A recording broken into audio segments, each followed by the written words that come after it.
I'm Dave Rubin, and joining me today is the host of the Dennis Prager radio show, the founder of PragerU, or I should say the co-founder of PragerU, and my rabbi, even though he's not really a rabbi, Dennis Prager. Welcome back to the Rubin Report, old friend.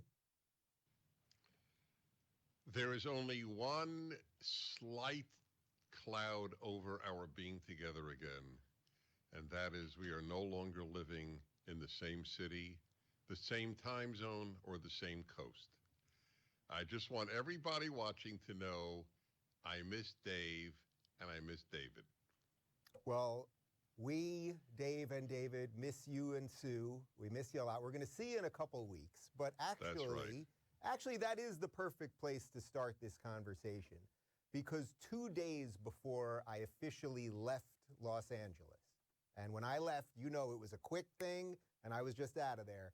I hosted a dinner at my house with a couple couples just to say goodbye. Some of the people who were the formative people of my years in Los Angeles, and you and Sue were there, obviously.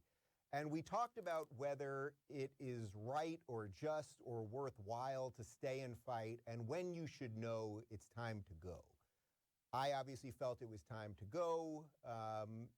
You have a little, you know, you have other obligations and things, but why don't we just start the conversation there? Because, yeah, you're there, I'm here, and yet we see the world in such a similar way, and we're living in different coasts in very different planets right now. I am not staying. This might help give your viewers more faith in how committed I am to honesty. I am not staying for the noble reason of fighting. I fight every day. I would fight if I were in Florida, but I wouldn't be fighting Florida. I would be fighting wokeism, leftism, wherever it is. I'm not staying because I think California is salvageable. At this time, I do not think it is salvageable. People who vote for district attorneys who will increase death are not salvageable. So I'm here because there are too many people I adore. You two were among them, and you left, and I totally understand why you did. But I founded a synagogue here, which means a great deal to me. Every single week, I have this time with people I truly love. I speak at the synagogue. I'm sort of, again, the unofficial rabbi. And of course, other people. I've been here for 40 years. It's a long time. You make a lot of friends. But I'm not here because of the fight issue. If you want to fight, you can fight anywhere in this country, from Montana to California to Florida. And I wish everybody did fight. But specifically with regard to California, I'm here because of people. By the way, if a lot of the conservatives of California move to other states, that's great for the battle against the left, because it increases the non-left vote in those states. The worry is when Californians who are on the left flee California or flee New York and then bring the policies that they fled to the new states. That's sick. Well, I can tell you from being here just for a couple of weeks, I've mentioned this on the show almost every day. The people that I'm meeting here who are the new refugees here, they know what they fled and why they fled. So I'm very hopeful. That's right. I'm very, very hopeful on that front.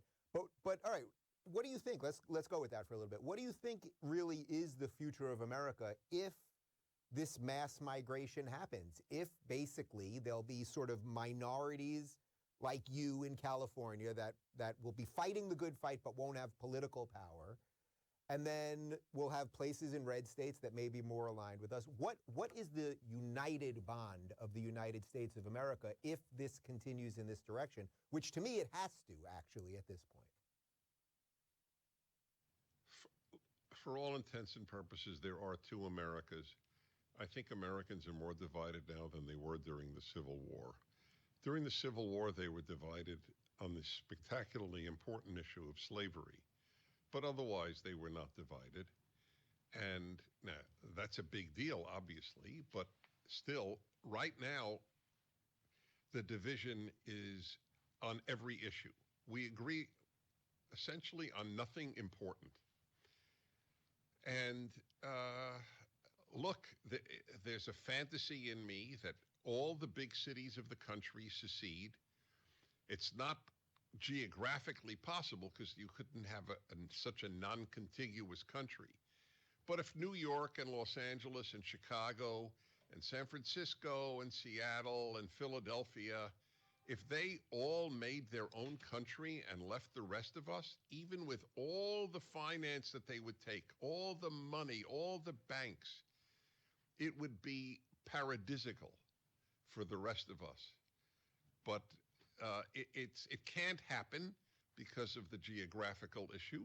So what has to happen is, I think, what you just painted. The scenario you painted was of people coalescing in the states they agree with. And then what makes us united? I mean, does that work? I mean, we're not united. We're not. I mean, look, I hate saying it. I love this country. We're not united. Tell me an issue that left and right agree on. I think the rest of this podcast could be spent waiting for you to give me an answer. Yeah, well, there used to have been a healthy tension, let's say, between liberal and conservative or Republican and Democrat, something like that. Now it just doesn't exist. It's just basically bow. Well, it doesn't or we exist destroy you. because we're not fighting liberals. We're fighting leftists. If we were fighting liberals, there would be a United States of America. I mean, if you were fighting liberals, I'd be on the other side of you. Fine. No, I'd be on the other side of me.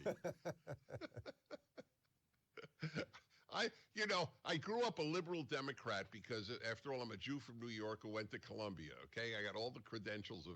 I voted for Jimmy Carter, for which I'm still atoning.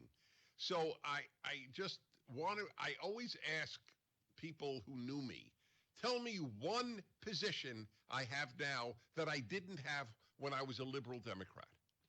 And there's silence. I haven't changed. They've changed. Would there maybe be one, so when you were a liberal Democrat, you were still pro-life? And now we're talking 40 years ago. Oh, that's a good point. Yeah. I have evolved on abortion, by the way, not for religious reasons. Yeah, but for science reasons, solely. You can't deny it's a human being at a very early age. I mean, it's just... people who say follow the science are generally lying. If they followed the science, they would know that a human is being killed, certainly from the heartbeat or brain waves when they begin. Okay? We could argue about zygotes. There's an honorable argument on both sides, but not in the end of the first trimester.